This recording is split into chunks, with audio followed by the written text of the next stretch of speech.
What's up guys, I'm Kale and today on the King of Games we're going to be doing a review on what I believe to be the best budget Nerf blaster. And spoiler alert, it's not even made by Nerf. Let's get into it.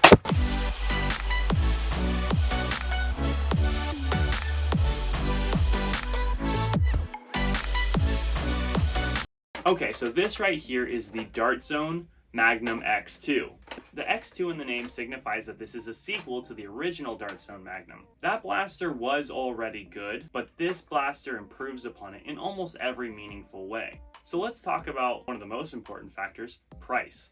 This blaster costs only $20, and you'd be hard-pressed to find any Nerf branded blaster that has all the features that this blaster has. Looking at this blaster from a visual standpoint, it is a very well designed blaster. It's very attractive, and although it has no paint on it, the plastic separations on it make it look really attractive and really cool.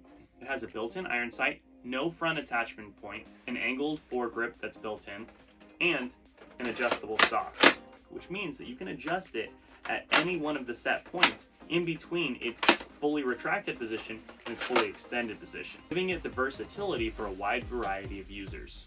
The stock itself is very comfortable and I think it's very well placed. One of the issues that I've had with blasters in the past is that when the stock is in line with the barrel, you really have to crunch down to look down the iron sights.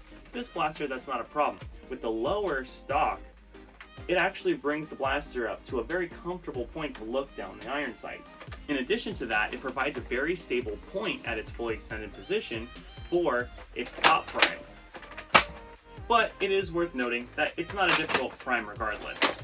When it comes to high capacity blasters, a lot of them are motorized. This one is not, but it has a very interesting feature that keeps it competitive with those motorized blasters, and that is Slamfire.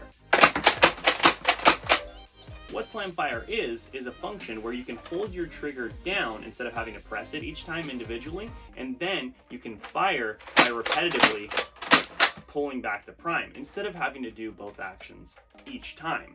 This allows you to have a high rate of fire without having any batteries or motorized components in the blaster. Now this blaster does come in the box with the full 40 rounds that it takes to load it completely. That's right, you heard me, 40 rounds. Now if that wasn't enough, you could, in theory, buy another Magnum X2 and pull out this whole drum and load another preloaded in. But it is worth noting that this is not compatible with the original Magnum's Super Drum. I really don't think that you need to do that though, because it is front loaded, and being that it's front loaded, you can pick up a dart off the ground and you don't have to interrupt your ability to fire like you would with most other blasters in order to reload. One issue that I have with this particular front-loaded blaster is that sometimes, if you were to shake it, some of the darts can fall out. And that just comes down to the wear of the darts and the individual tolerance differences. Their friction fit in there.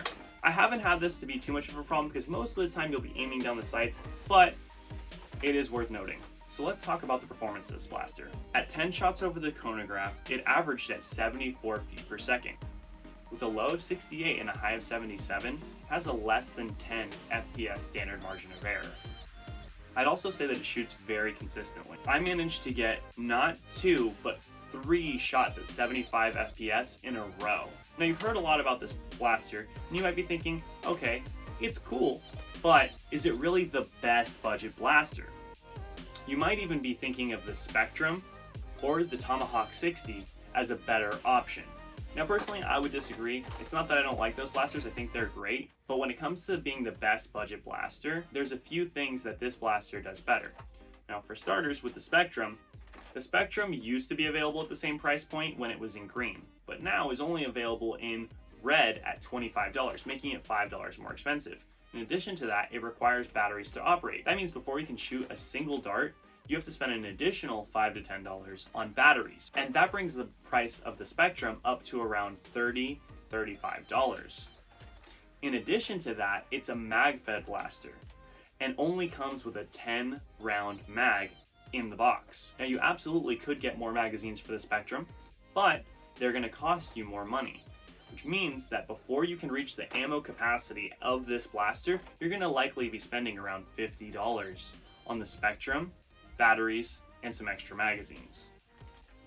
In the case of the Tomahawk 60, it does have more ammo capacity. $60 versus the $20 in this blaster. However, it is $10 more expensive right out the gate, and it's also battery operated, which means you're going to spend an additional $5 to $10 on getting batteries for the blaster as well. So what are my overall thoughts on the Magnum X2? Well, I think it's a very well designed blaster. I think it's very comfortable. I think it fits a lot of age ranges, and I think it's a very, very good value. It blows the value of any Nerf branded foam blaster right out of the water.